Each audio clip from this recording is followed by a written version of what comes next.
It should start in a couple seconds. Starting Okay. already. Hold on, just waiting on the computer to roll it out.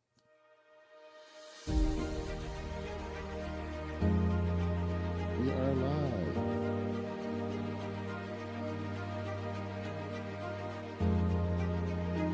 Excuse me. Now, if you're struggling with self sabotage and you don't know where to start, here, right here on this podcast, we're building the community. I want to remind you breaking self sabotage patterns takes time. You've been operating like this for years, every decade, like I was.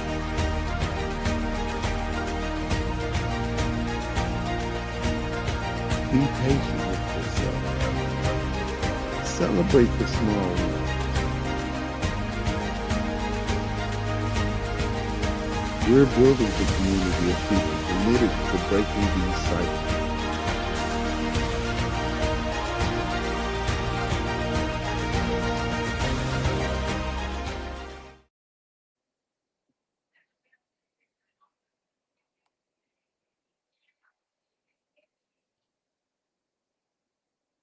Welcome back to Terror to Triumph. I'm Alfonso Pelt, and with me tonight is my co co-horse, co-host Storm. Lord have mercy.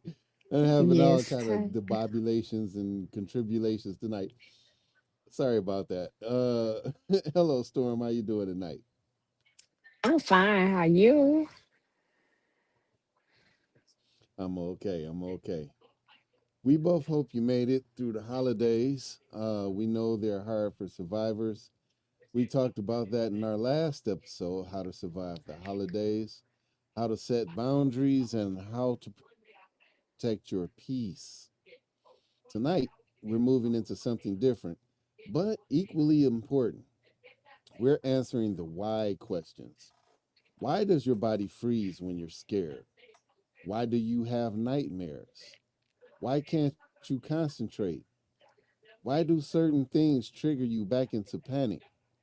Why do you feel disconnected from your body?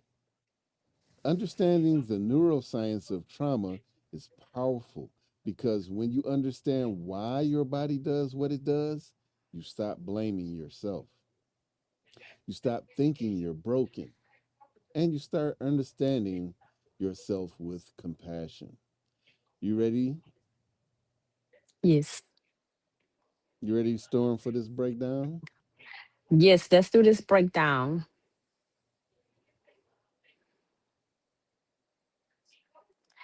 Let's start with the basis. Absolutely. Yes, when you, let's start with the basis. When you experience trauma or perceive a dread, your brain does not respond the way you may think. Your brain has three main parts that matters here. The reptilian brain, the brain stem.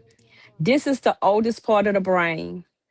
It controls basic survival functions, breathing, heart rate, sleep. It's also Mm, where you it's also where your dread detection systems lie. This part doesn't think, it just reacts. The limbic system, okay. the emotional brain. This is where your this is where your lives, this is where Amygdala. the amygdala is I, your I just alarm learned that word. system. It Mm-hmm. when it detects a threat, it sends a distress signal. It's like a smoke detector in your house. It goes off where there's danger. The pre the prefrontal Mm, cortex, the thinking brain. This is the newest part of your brain. It's where logic, reasoning, and decision making happens. It's the part that can say, wait, let me think about this. Here's what's critical. When trauma happens, your mm, amygdala hijacks your brain. Your amygdala detects the dread, it sends out alarm, okay. and your prefrontal cortex, your thinking brain goes offline. You can think clearly, you can't reason, you can only survive. This is called the amygdalic hijacking, and it's a survival mechanism in a life or threatening situation. Wow. You don't have time to think, you have to react. But here's the problem: after the trauma is over, your amygdala can stay activated, it can stay in alarm mode, and your prefrontal cortex stays offline. So you're stuck in survival mode even though the dread is gone. This is why trauma survivors struggle with concentration and memory, decision making, emotional regulation, and communication. Because the trauma is over, your amygdala is offline. So you are stuck in survival mode. This is why trauma survivors struggle with concentration and memory, decision making, emotional regulation, and communication. Storm, are you still with us?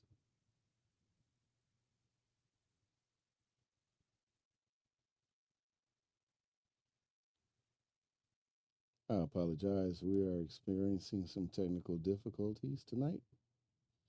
Um, Storm's video seems to have paused for a moment. We're going to see if we can get her back.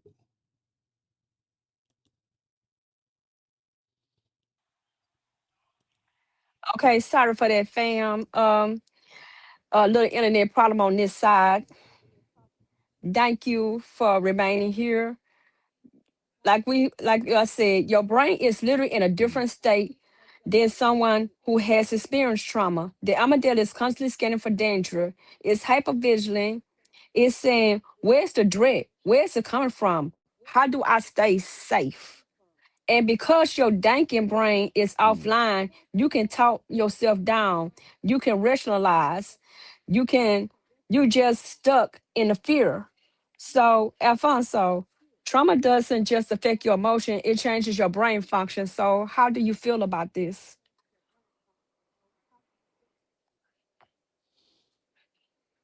Hmm. I can honestly state that there have been times when I was confronted in situations where my thinking froze. Like I could see what's happening, but like my heart rate increased. You know, I might stop breathing for a second, and it's like I'm bracing for impact, but it's not that type of situation. But still, I can I can see myself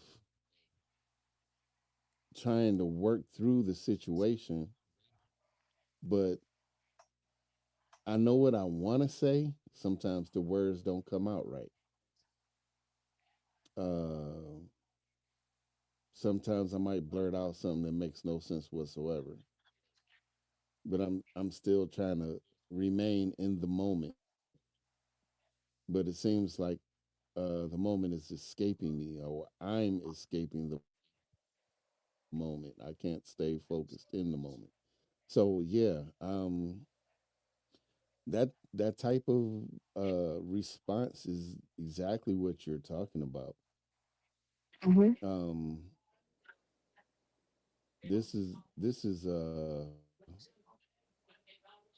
this is something that's very very very problematic for us survivors. Back to you, Storm. Yeah. All right. So, as we move along into segment two, the four trauma responses. Okay, so your brain is in alarm mode. Now, what does your body do?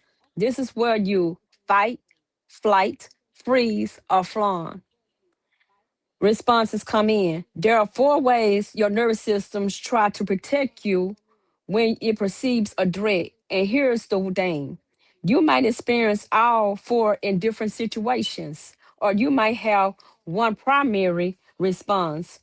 Fight response. Fight is exactly what it sounds Mm. like. Your body prepares to confront the dread. Your muscles tense. Your fists clench. You feel angry or aggressive. For survivors of abuse, fight can look like yelling or screaming, physically defending yourself, becoming argumentative or combative, rage or intense anger. That's the thing about fight is it's often Mm. response that get judged the most.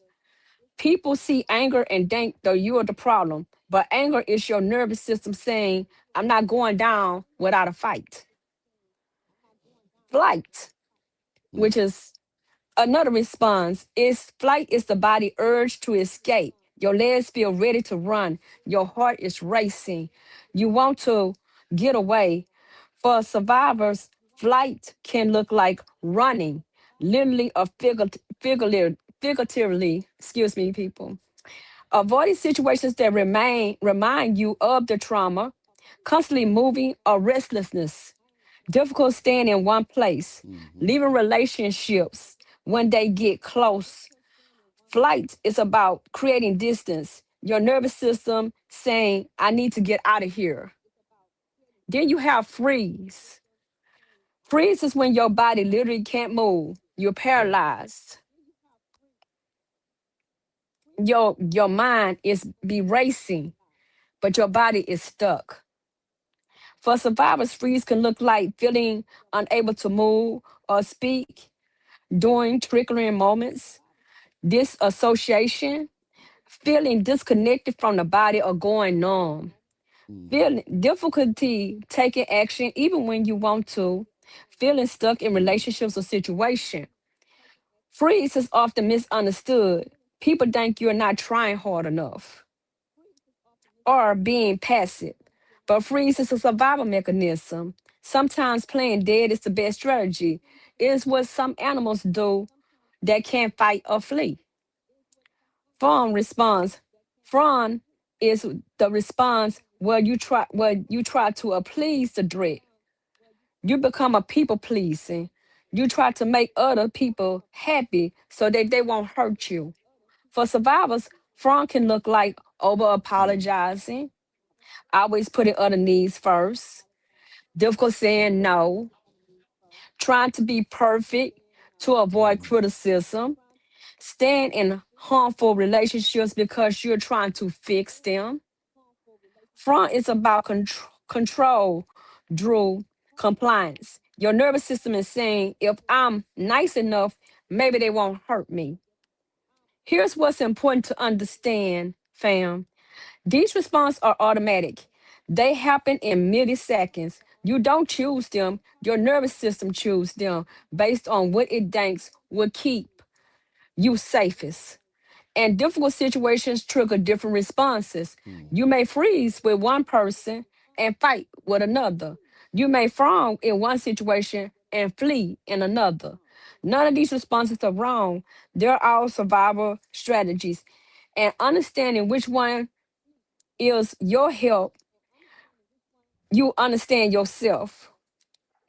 Your trauma response is not a character flaw, it's your nervous system doing its job. Alfonso, which one of these responses resonate with you the most? And do you have a primary response?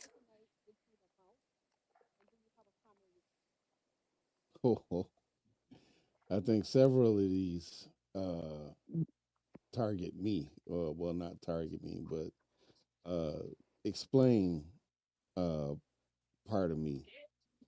Um, One that I just talked about was the freeze response, where I tense up. So it's like I have part of the fight response because my adrenaline is running and I tense up. Like I don't know what's about to happen, but I get ready to like do whatever I need to do to protect myself. But at the same time, I'm frozen. Like I can't get away from the situation. My mind is racing. I can't think straight. And then there's the fawn response, I think would be a part of my trauma response. I over apologize.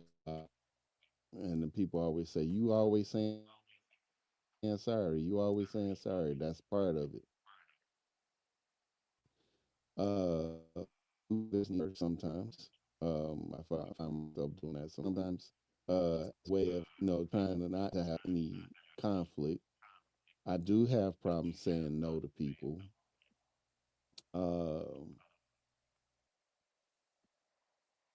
I try to do everything I can so I won't be accused of any responsibility.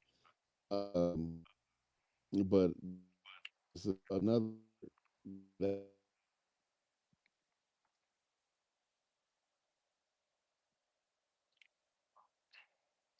people pleaser. I always try to fit in how people they want me to be, just so I can fit in and there would never be any issues. That's what I resonate with the most. Those Yes. um, one of the most frustrating things about trauma is the inability to concentrate. You're trying to have a conversation, and your mind just won't focus. Here's why: when your nervous system is in threat mode, your brain prioritizes survival over everything else. Your prefrontal, your prefrontal cortex, the part that handles concentration, memory, and learning, is offline. Yes. Your amygdala, that word always trips me up too. I just learned that today Yes. trying to say it right, and I'm still messing it up. So excuse me. I'm trying to get the word right. Your amygdala, amygdala. That's what it is. Amygdala. Okay, it's running the show. That part of your brain is running the show. Your brain is asking, "Is this thing why? Asking, what does this email say, or what did my boss just tell me?" This is your brain scanning for danger. Your brain thinks survival is most important,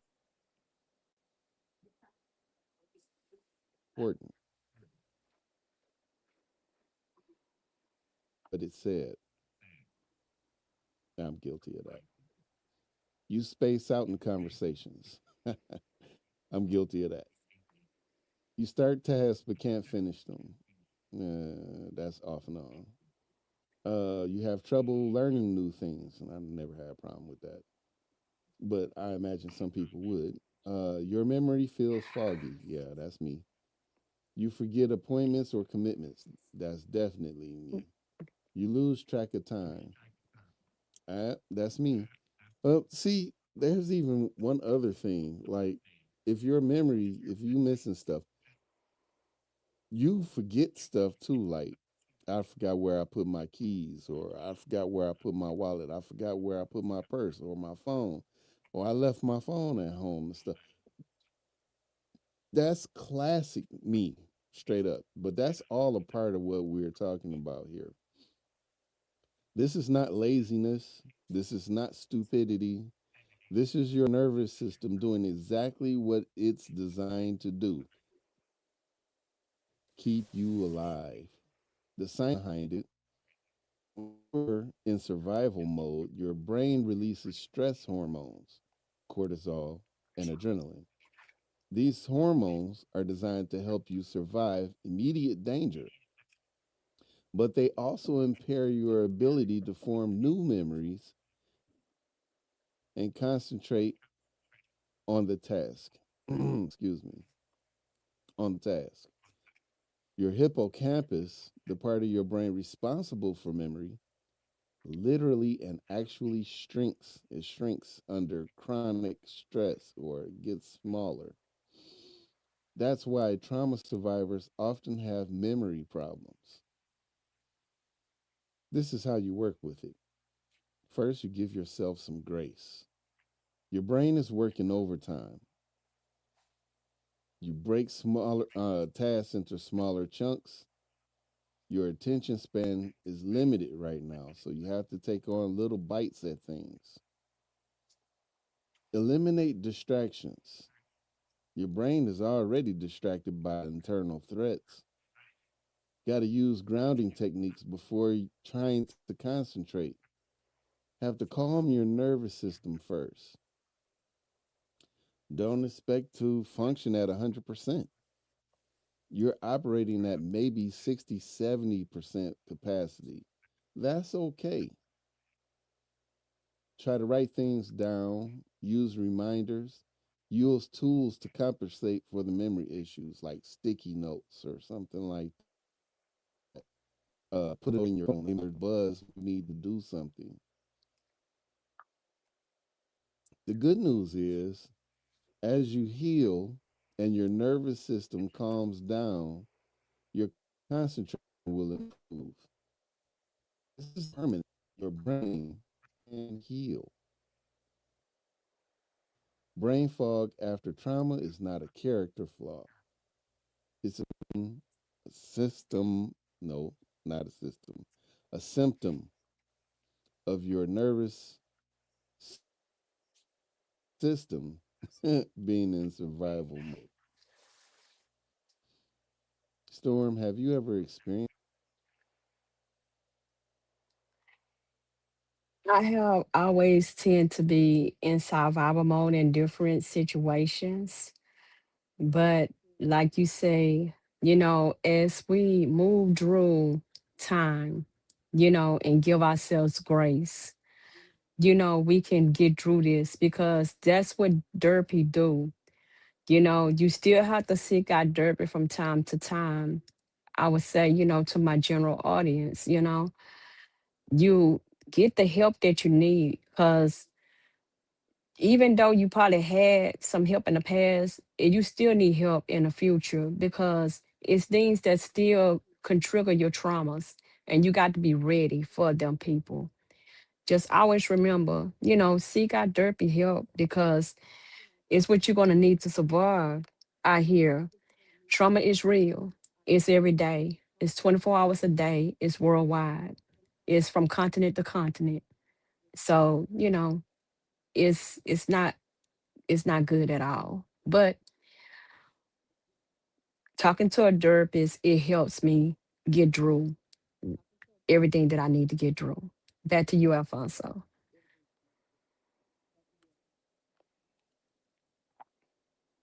I agree. I agree. I think as a survivor, we experience these things. There's danger or a threat of danger. We can sometimes be in the middle of a conversation and perceive something said to be threatening or be joking with some people and think that one of the jokes was a threat to you or targeting you. The fact that you're around others while this is going on may compound that situation in your mind. So there's a lot packed into the situation as far as uh, these type of responses and how we literally react to them. So if you ever find someone you talking to and all of a sudden they seem like they're becoming guarded or combative or maybe reactive to what the conversation is, like, whoa, man, I didn't mean it like that. I wasn't trying to. That may be that person going through that trauma response. It's like a red flag to look for. So yeah, these are some things that I have experienced, and I'm sure some of the survivors out there listening to this have also experienced these similar things. Back to you, Storm. All right, getting with segment 4, nightmares, flashbacks, and intrusive thoughts. One of the scariest parts of trauma recovery is nightmares. I can contest to that. You finally asleep and then suddenly you back into trauma. Your heart is racing, you're grasping for air, and it feels so real. Let me explain what happens. Nightmares. During the sleep, your brain is processing the day's experience. It's filing things away, making senses of things, but when you experience trauma, your brain gets stuck on it. Your amygdala is still in alarm mode. So during REM sleep, the stage where dreaming happens, your brain replays the trauma. It is trying to process, it is trying to make sense of it.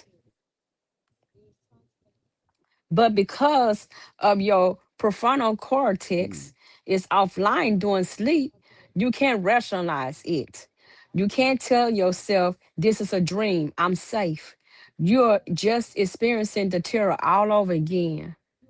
Nightmares are your brain's way of trying to heal, but they're exhausting and they keep you from getting the rest you need. Some survivors avoid sleep because they're afraid of nightmares. This creates a vicious cycle of lack of sleep, makes your nervous system more dysregulated, which makes the nightmares worse. Now you have flashbacks.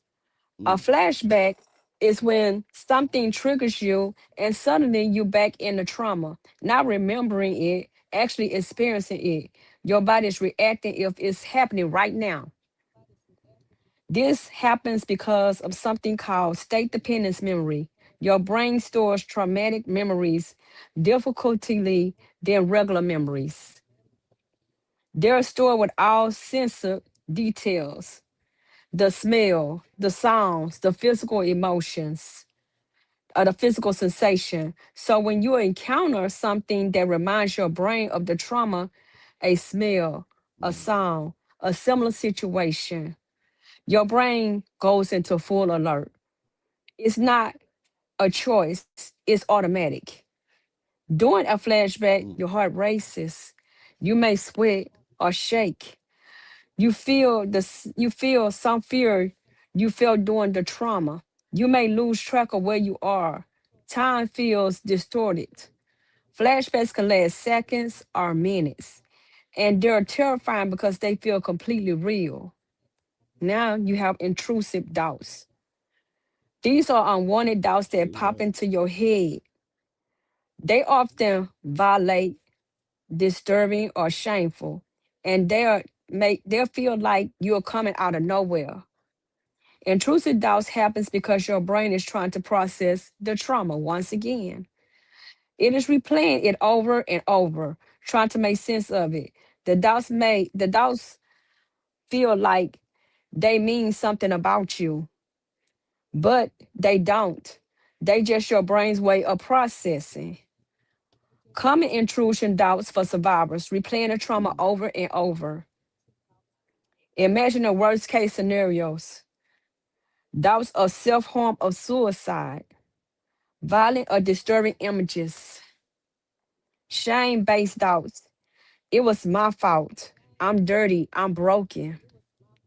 These doubts don't define you. They're symptoms of trauma, not reflections of who you are. And this is how you cope. Grounding techniques help you bring you back to presence. Therapy, especially EMDR and trauma focuses CBT, can help process these memories. Medication can sometimes help with nightmares. Sleep hygiene practices can improve sleep quality. Remind yourself this is a memory not happening now. I'm safe. Nightmares, flashbacks, and intuition doubts are not signals you're not going crazy. They're signs of your brain trying to heal. So, Alfonso, have you experienced these? What have been your experience with these?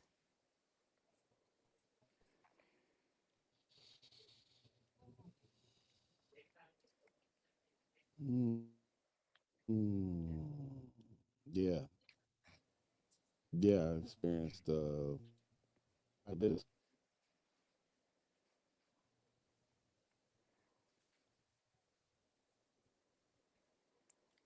replaying the trauma over and over. It's like the part where it said invasive thoughts, where things will come back into your head about the scenario and trying to force it out of your mind. Like you trying not to think about it, you try to focus on something else. Um, then, yeah, the imagining the worst case scenarios. I mean, but it ain't like you just sitting down, you got time to think. It's like this stuff happens fast. Like you could be walking down the street. What if this guy tried to do this? What can I do? I'm gonna grab this and I'm gonna do. You know, it. Your mind is racing, thinking about every single problem that could be, even though it's not a threat. I mean, your mind is buzzing, literally. Um, Back closer to when the trauma happened in my life, I had a lot of thoughts of self harm and suicide. A lot, a lot. I almost tried it once. Uh, if it wasn't for next door neighbor catching me about to jump off the roof, I wouldn't be here today. Um, so yeah, and the other one, the shame based thoughts. Oh Lord, how many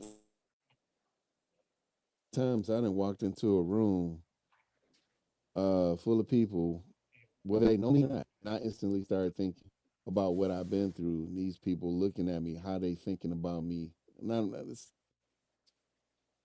it's it's shame that plagues you. It was my fault. Because I'm the one that did this, that caused that to happen. You blame yourself, blame yourself, blame yourself, and then you think everybody else is gonna browbeat you or talk badly about you or dismiss you, based upon. So, yeah, I'm just I'm swimming in this stuff. This is a lot, and I'm gonna use some of these techniques, the grounding techniques, to try to calm myself the next time my mind starts racing like that. I'm gonna use this stuff because this is some good information right here. Um, with that, we're gonna go off into the next segment. It's some strong Oh, stuff tonight, y'all. also remember, my general audience, Yes, that ma'am. you can do lavender tea to, calm down, to help you calm and sleep.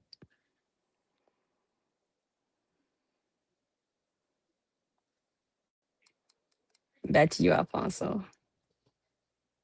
Lavender tea. I heard chamomile was good too. Yes, very calming. I need to try one of those. Which one do you prefer, the But chamomile or the lavender? the chamomile is for relaxation. The lavender tea is more like for sleep. It helps to aid in you sleeping, especially if you're having nightmares and triggers.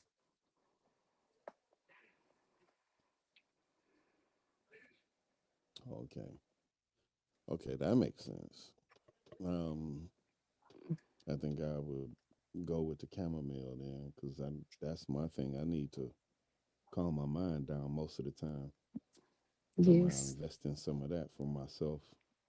I've seen some of your podcasts on TikTok, and you talk a lot about self help and stuff like that. So, for anybody who doesn't know, they need to go on TikTok and look up Diamanda, and she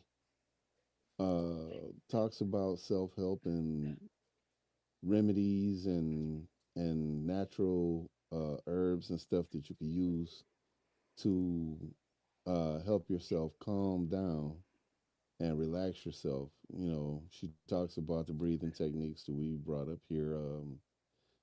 The 4-4-4-4 box breathing and the 5-4-3-2-1 look see. I can't remember all of them, but it's like find five things that you could see, four things that you could touch, so on and so forth. But these are things to get your mind off the trauma. And she is very good at what she does. You can go on TikTok and check her out. What times do you go on TikTok, by the way? I'm at 7 o'clock in the morning Central Standard Time and 8 p.m. at night Central Standard Time, and on the weekend I do 11:30 a.m. Central Standard Time. Okay, so there you have it, folks. If you want to go outside the podcast and find a way to calm yourself down or find some different methods of self help, you can always check out Diamanda on her TikTok page. Um, we are going off into triggers and why certain things set you off. You're doing fine, you're managing, and then something happens, a smell, a sound, a certain type of person, and suddenly you're in full panic mode. Why? Triggers are anything that reminds your nervous system, reminds your nervous system of being, no, excuse me, your nervous system, oh, my tongue twisted. Your nervous system has a long memory. Yes. Here's how it works. When you're, yeah, okay, here's another thing. Me and Amanda had about Miss Storm here. We talked about language barriers with trauma survivors. That's going to be another show altogether. But as trauma survivors, and we are talking about how stress and all these other things bring out these responses that we have. Speech is impaired as well, along with the stress situation. So you'll find us getting tongue twisted, messing up words, when we're not stressed or trying to talk when we're relaxed, we speak more clearly. So this platform, you're catching everything. It's all live and all recorded. As we mess up, you're seeing part of our trauma come through. And I just wanted to let you guys know that both of us, Storm and I, are both survivors. And this is part of what we've been dealing with all our lives.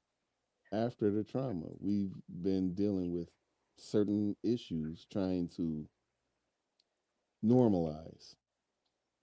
Well, okay, now that was a sidebar. Let me get back to what we were talking about. Um, when you experience trauma, your brain encoded everything about that experience. Not just the main event, but all the details, the smell of the room, the time of day, the type of person who hurt you, the weather, the sound of their voice, everything. Your brain did this as a survival mechanism. It was trying to help you recognize danger in the future. If you see these signs, get away. But the problem is, your brain can always distinguish between the actual threat. Something reminds you of the threat.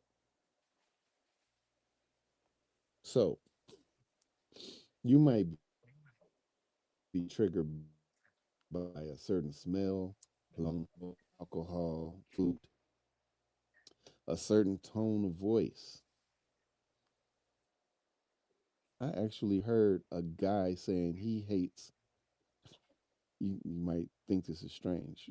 You remember the Allstate commercials and Yes. the tall black gentleman that used to do the Allstate? He had that really really deep voice. Yes. I can't mimic his voice. But over there at Yeah. all state, I can't remember the voice, but Yeah. a guy told me he's like, I can't stand this guy. I can't stand him. I can't stand. I was like, why? Because he reminded me of somebody and he sounded just like him. I didn't go into detail back then because I didn't understand what I understand now. But he was triggered by that sound of that voice. And every time that commercial played, it triggered him. He's a real things, people. That was a red flag I didn't understand back then. Okay, moving on. A certain type of body or appearance, a certain time of day or season. I knew a woman who really hated winter season. That was a whole other thing. She got flustered and upset every day. I thought it was the holidays, but I think it was something more. Not I'm learning about more things like this. A certain location or type of building, a certain type of situation, like being yelled at or being touched unexpectedly, being in a car, being in a crowd, can cause chills. So I understand that one personally. Personally, even a certain word or phrase, hmm holidays or anniversaries. Again, that goes back to the other thing. Songs or music, yeah, those can be triggering. When you're triggered, your nervous system goes into the same state it was in during the trauma. Your heart starts to race, your breathing becomes erratic. You might freeze, fight, flight, or fawn. And it all feels completely real. It's like the danger is happening right now. What's important is you're not overreacting. Your nervous system is reacting appropriately to what it perceives as a threat. The trigger might seem small to someone else, but to you and your nervous system, it's a red alert. This is why people say things like, why are you so upset? Or it's just a smell. They don't understand that your brain has connected that smell to a danger. Here's how to work with the triggers. First, we identify what they are. What specifically triggers you? You have to be specific and write them down. So that means you got to keep like a little notepad, something similar to this. I keep this with me and I write down everything. And you might think, ain't nothing in this. This stuff all up in here. I'm not going to show you everything, but this is almost filled up. But keep that on you. Write down whenever you start to feel something a certain way. And that helps you keep track of things. Avoid those things when possible. Like when you start to feel yourself triggered and you write it down and you know what's triggering you right then, start avoiding that. If certain Yes. situations trigger you, don't put yourself in those situations unnecessarily. What I mean by unnecessarily, I mean like say it's somebody at your job that triggers you. You can't avoid your job, but you can limit the time that you have around that person. If you have to work with them closely, maybe ask for a different partner or something like that and see if you could switch up. You know, there's ways around it. Prepare for them. That means prepare yourself for the trigger. If you know you'll encounter a trigger, prepare yourself. Use the grounding techniques beforehand. Process them with a therapist. You can work on desensitizing yourself to triggers over time. I haven't gotten to that part yet with my therapist. I can't wait. Yeah, I'm smiling because I'm like, yeah, that's coming. Yes. Okay. Yes. I know that's All right. Yeah, it's coming. yeah. It's coming. I'm gonna Decom say get ready, get ready. I can't wait. Really, I'm excited. I'm excited to learn something on how to Yes. get rid of some of this stuff. Whew. Mm. Another thing is be compassionate with yourself. Triggers are not your fault. Communicate with safe people. Let them know what triggers you so they can support you. Um, Unlike my past where I didn't have a safe person, I did have some people I thought I could talk to uh, about my trauma, but later on in life, I found out that they had their own trauma. So they weren't willing to share or talk about that too much. So I couldn't continue to keep coming to them. And because my family situation and all of us have experienced childhood abuse in various ways, we all kind of don't talk to each other about that. And that's caused us to be a little estranged from each other. Uh, some more so than others, like me, because uh, yeah. Well, I'm not gonna go too deep into that tonight. That's a whole nother thing. So, triggers are not weaknesses. They're evidence that your nervous system is protecting you. And with time and healing, their power diminishes. Storm, do you know what your triggers are and how do you manage them? Well, a long time ago, before I got help, my triggers was I didn't care about the sun. I didn't care about the daylight hours. I got stuck on it being rainy. I love the rain. I love the winter. I love it for it to just be settled, quiet, Mm, and dark because it was in the light of the day when everything happened. So seeing the sunlight, seeing the light of the day okay. is what triggered me. I didn't care for sunlight. I didn't care going outside to play. Mm, I isolated myself. But once I got help, I was able to enjoy the daylight again. But I cared more about it being a rainy, gloomy day. And I was like, when it was raining, people like, what you happy about? I'm like, yeah, enjoy the weather. And it was raining and gloomy and people didn't like it. But I was liking it because I felt like I was safe because the sunlight was a danger to me. mm. Ooh, I understand that. I know it might be a little strange, but I don't like bathrooms. I, that's where my trauma happened. It was in the bathroom. And to this day, I don't like bathrooms. I force myself to use them, but I do not like being in them. Uh, that's something I'm gonna have to talk to my therapist about. Storm, we going into segments. Yes, disassociation and feeling disconnected. Sometimes after trauma, you feel you're watching your life from outside of your body. I can contest to that. Or you feel numb, or you feel like nothing is real. This is called disassociation. Disassociation is a protected mechanism. When pain or fear becomes too much, your mind literally disconnects from your body. It's like your mind is saying, this is too much. I'm going to step back.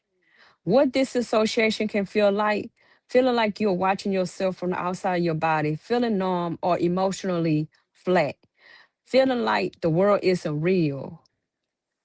This realization, feeling like Mm, your body isn't yours. Depersonalization, memory gaps, a lost time, feeling detached from your emotions, feeling like you're in a dream or a frog. which I can contest to that. Not recognizing yourself in the mirror, feeling disconnected from conversations happening around you. Disassociates, disassociation Definitely. exists on a spectrum. Everyone disassociates a little bit sometimes, like when you're driving and suddenly realize you don't remember the last few miles. I have been doing this and I didn't know what it was. But for trauma survivors, disassociation Mm. can be more frequent and more intense. Why it happens? Disassociation is in your mind's way of protecting you from overwhelming pain. During trauma, disassociation might have saved your life. It allow you to survive sometimes unbearably by stepping outside of it. Your mind says if you stay fully present in the body while it's happening, I won't survive. I'm going to disconnect. But after the trauma, disassociation can be a habit. Your nervous system learned that when things get hard, you disconnect. So keep doing it, even when even when you're safe. The problem with disassociation, while disassociation protects you in the moment, it also keeps you stuck. You can't process the trauma if you're disconnected from your body. You can't heal if you're not present. And disassociation can interfere with your life. You miss important moments. You struggle to connect with people. You feel like you're not really living. You have trouble making decisions. You feel like you are passing you by. How to work with disassociation. Grounding techniques are essential. The 5, 4, 3, 2, 1 technique. Cold water on the face. Holding ice. Feeling your feet on the ground. These bring your body back. This brings you back to your body. Moment helps dance, stretch, walk, run. Moment reminds you that you're in your body. Movement reminds you that you're in your body. Sensor experiences, strong taste, sour candy or peppermints, strong smells, essential oils, coffee, textures, soft blanket, or rough stone. Work with trauma informed therapists. Therapists like EMDR, symptomatic experiences, and sensor motor psychotherapy are specif- specifically designed to help with Specifically. disassociation. Specifically Hmm. designed to help with disassociation. Thank you. Be patient with yourself. Welcome. Disassociation is survival skills. You're not broken. You're learning a new way to be present. Practice mindfulness, even 5 minutes a day of being present in your body. Disassociation is your mind's way of saying, this is too much. And that's okay. But healing means learning to be present again, even when it's hard. Alfonso, have you experienced disassociation and what helps you come back to your body? Honestly, talking about this tonight, I disassociated during this conversation right here. I ain't gonna lie. As soon as we started talking about the dissociation part, my mind drifted. Like, whoop, I didn't want to. My mind was like, I ain't trying to. Oh, Mm. God. But I was like, wait a minute, what am I doing? I'm on Mhm. live. I gotta come back. I'm on live. I'm gonna focus, man. So I mean, literally, just then I was like drifting. Like it wasn't a sleep thing. It was exactly what you was talking about for real. Okay. You did it just now. Like I did it I don't know. earlier. Okay, we talking about some serious stuff here. And my therapist noticed in me too. And my therapist noticed in me too. She was like, "What happened just now?" And I was like, "What do you mean?" And she brought me back to the present. My mind was like somewhere else because we was talking some real stuff, and my mind went out. ain't trying to talk about this. You trying to do something I ain't ready for. And that's what you're doing with me now. We was on last Spacey. Kevin Spacey. Yes, Kevin Spacey. I was out there. So yeah, when we talk about some serious stuff, it get real. You know, it's not something to play with, but it's a real thing when you feel like a situation is getting too tough for you, or your mind is saying it's getting to a point where you can't deal with it, then you space out. And I have been experiencing this a lot, especially when I'm talking to my therapist or discussing certain serious things concerning this um, trauma that I have endured. So I understand anybody else who would dissociate from a conversation concerning that. So if you're a survivor and you're experiencing any of this stuff helping you, please, please, please, by all means, use the tools that we're providing for you tonight or in any other podcast that we've broadcast out there. Um, do us a favor if it's helping you. Any of the tools or the methods that we've presented to you help, then use them and come back to us. Go to terror, the number two, triumph at gmail.com. Reach out to us. Let us know that, hey, this stuff is working. Let us know if we should continue in this path of trying to divulge this information. We're finding it out so we can spread it out to everybody who needs it. Not just me, not just Storm. We're doing this as like a selfless act trying to help others. Um, Let me stop there because I can go on and on about this, but we got a time frame. We only got like 3 minutes left, and we have a couple segments left. So let's try to hurry up and go through these so we can finish off the episode tonight. Segment 7 is about understanding stops self blame. Here's what I want to land on. Understanding the neuroscience of trauma is transformative because it shifts the narrative from what's wrong with me to what happened to me. For years, I've blamed myself for my trauma responses. I thought, why can't I concentrate? Something must be wrong with me. I must be stupid or something. Or why do I freeze when I'm scared? I'm like I'm a sucker. I'm a punk or something. I'm weak. Or why do I have nightmares? I might be broken or something. I'm just mentally unstable. What's up? What are nightmares? Or said this, but this might be something that you could say. Why do I fawn and people please? I must be pathetic. Now, to be clear, even though I did those things, I did never ask until later on why. I never questioned it until later on in life. I mean, like decades later, because I didn't understand I was doing it in the meantime. Uh, why can't I just get over it? Why can't I get over the trauma? Everyone else seems to be fine.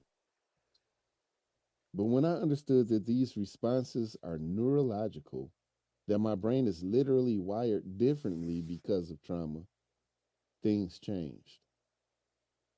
I wasn't stupid. My prefrontal cortex was offline. I wasn't weak. My nervous system was protecting me through the freeze response. I wasn't broken. My brain was doing exactly what it was designed to do, trying to process and survive. I wasn't pathetic. Fawning was a survival strategy that kept me alive.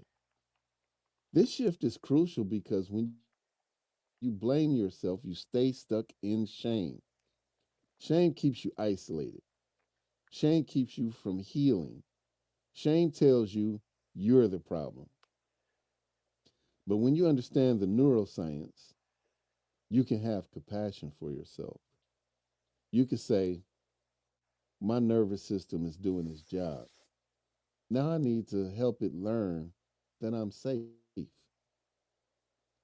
Understanding also helps you stop expecting yourself to function normally when your brain is in survival mode. Uh, yeah, you're not normal right now. You had to realize that, you know, your mind is functioning differently than normal minds. So until you've corrected that, you have to expect to think differently, act differently, your body to react differently.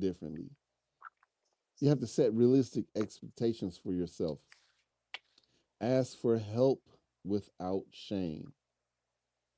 Work with your nervous system instead of against it.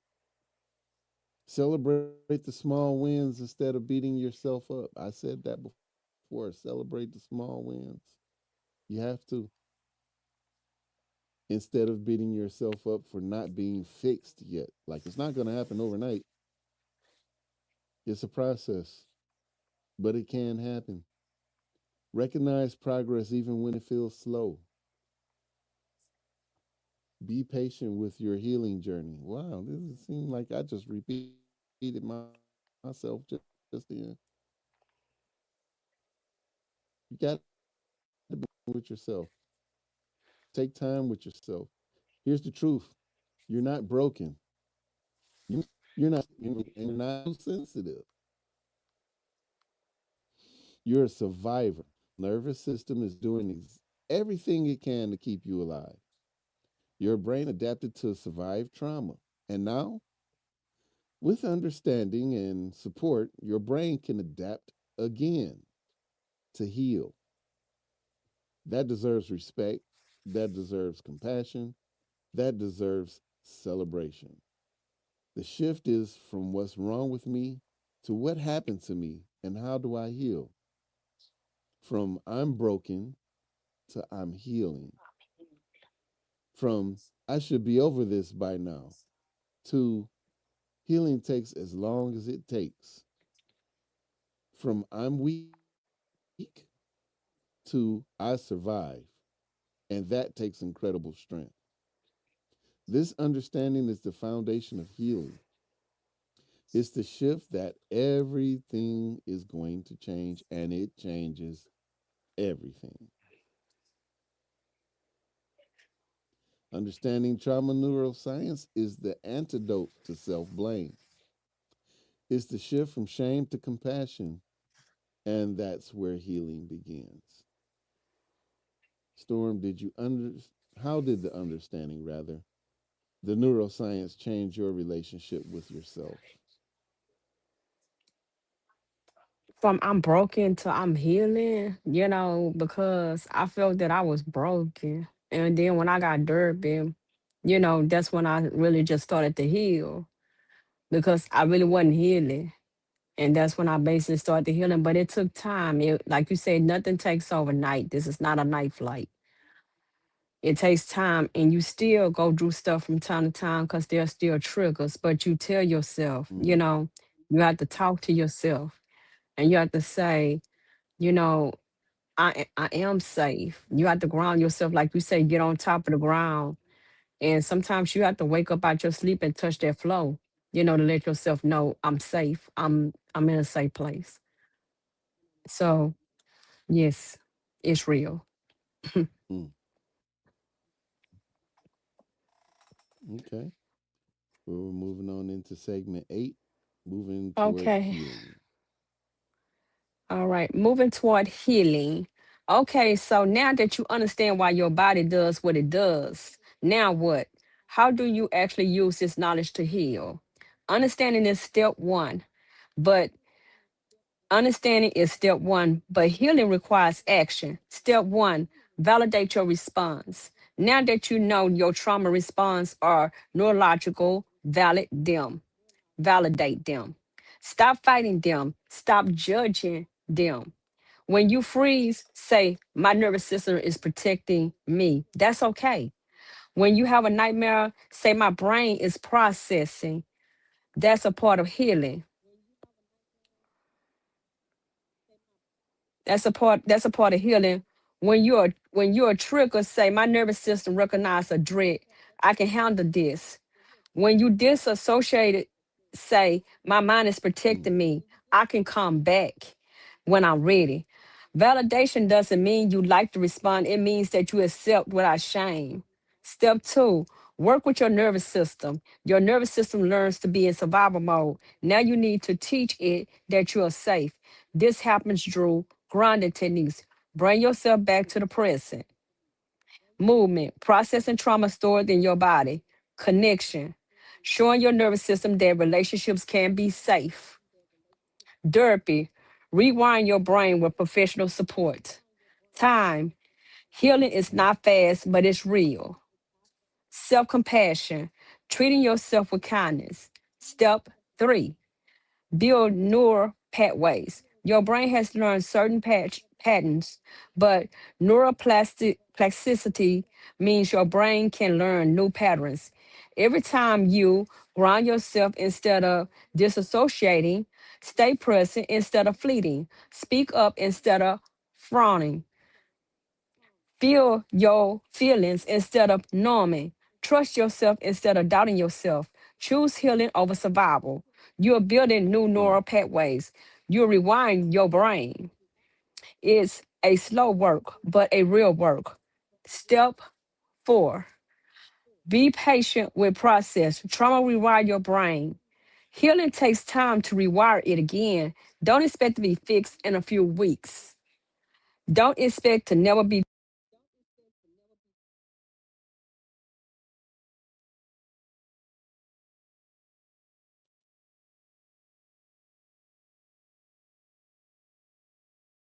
Did we lose Storm just then?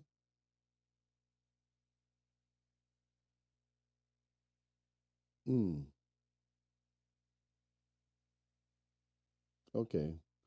Well, I'll try to pick up where she left off. Don't expect to be fixed in a few weeks. Don't expect to never be triggered again. Don't expect to function perfectly. Expect progress. Expect setbacks. Expect a non-linear journey. Some days will be better. Some days will be worse. That's normal. That's healing. And celebrate every moment you handle something differently. Every moment you choose healing over survival. Every moment you trust yourself. Five, get professional help. Understanding the neuroscience is powerful, but healing requires professional support.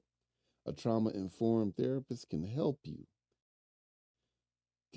process the trauma stored in your nervous system, can help you learn specific techniques to calm your nervous system, can help you rewire your brain through evidence based therapies like EMDR, experiencing, or trauma focused CBT. Long term healing, or don't try to do this alone. Professional support is not a luxury, it's essential. Step six, build your support system. Healing doesn't happen in isolation. You need people who believe you, support you, don't minimalize your experience, show up consistently, understand the trauma, find people, find your people, lean on them, let them help. Practice self compassion is step seven. This is the most important step. Be kind to yourself. Talk to yourself like you talk to a friend. When you're struggling, say, I'm doing the best I can. Healing takes time. I'm proud of myself for showing up. I deserve compassion. Self compassion is the foundation of healing. Understand why your body does the first step. Taking action to heal is the next step. And you're capable of both. Now, what's the action you're going to encourage listeners to take this week to work with their nervous system? I encourage everybody to take every action that you can. Follow the steps to ground yourself. Uh, Follow the steps to make sure that you're okay when you're disassociating or when you're finding yourself being triggered. Um, we're going to go into the call to action tonight, and that is tonight we've broken down the neuroscience of trauma. We've explained why your body does what it does, and we've talked about how understanding this stops the self blame. Here's what we want you to do. We want you to identify your response. Which of the four responses, flight, fight, freeze, fawn, is yours? Write it down. Understand it, even if it's more than one. Identify your triggers. What specifically triggers you? Be specific and write them down. Practice one grounding technique. Try the 5, 4, 3, 2, 1 technique or the box breathing. Notice what helps your nervous system calm down. Stop blaming yourself. Every time you catch yourself thinking, what's wrong with me? Pause and say, what happened to me? And how do I heal? Find some find yourself some professional support. If you haven't already, find informed this episode helped you understand yourself a little bit better. Please tell us. Your story might help someone else. And by all means, new episodes drop every week. Follow us on YouTube at Triumph Live or follow us on all social platforms. We're pretty much everywhere almost now. Hey, Storm, she came back. Yay! We missed you. Technical difficulties. Okay. Um, you're not broken. Your nervous system is doing its job. And with understanding, compassion, and professional support, you can heal. We believe in you. Yes. Storm, you want to do the outro? Well, before we go, I want to say the fact that you're listening to this episode means that you're committed to understanding yourself. That's huge. That's the foundation of healing. Your trauma responses are not your fault, remember, but your healing is your responsibility and you're capable of it. Every time you ground yourself instead of disassociating, you're healing. Every time you recognize a trigger and handle it differently, you're healing. Every time you choose compassion for yourself instead of self blame, you're healing. This is what healing looks like. Not perfection, not never being triggered again, but showing up for yourself again and again. Before we close, I want to tell you about something that happened that keeps this podcast running. Terror to Trump is supported by Pelps Imperial. We offer sportswear and merchandise, t-shirts, hoodies, jerseys, hats, and other artistically created items. When you purchase from Pels Imperium, anything except Crystal's Corners, the proceeds go directly to supporting Terror to Trump. This helps us absorb the cost of running the podcast.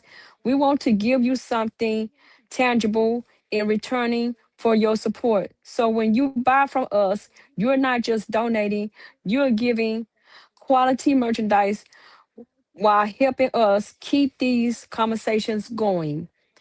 You can find us at www.peltimperium.com. Remember, we are all beautiful. Next week, episode 11, we'll continue conversations. We're going to talk specifically derpies and techniques that help rewire your nervous system. EMDR, symptomatic experiencing grounding techniques. We're going to break it all down and give you practical tools you can use right now. Alfonso, your final words. Thank you, Storm. And to everyone listening, you're not alone in this. There are millions of survivors out there doing the same work. We're all learning to rewire our brains and our nervous systems. We're all learning to trust ourselves all over again. And we're all here for each other. Understanding your trauma responses is not the end of the journey, it's the beginning. It's the moment you stop fighting yourself and start working with yourself. Your nervous system has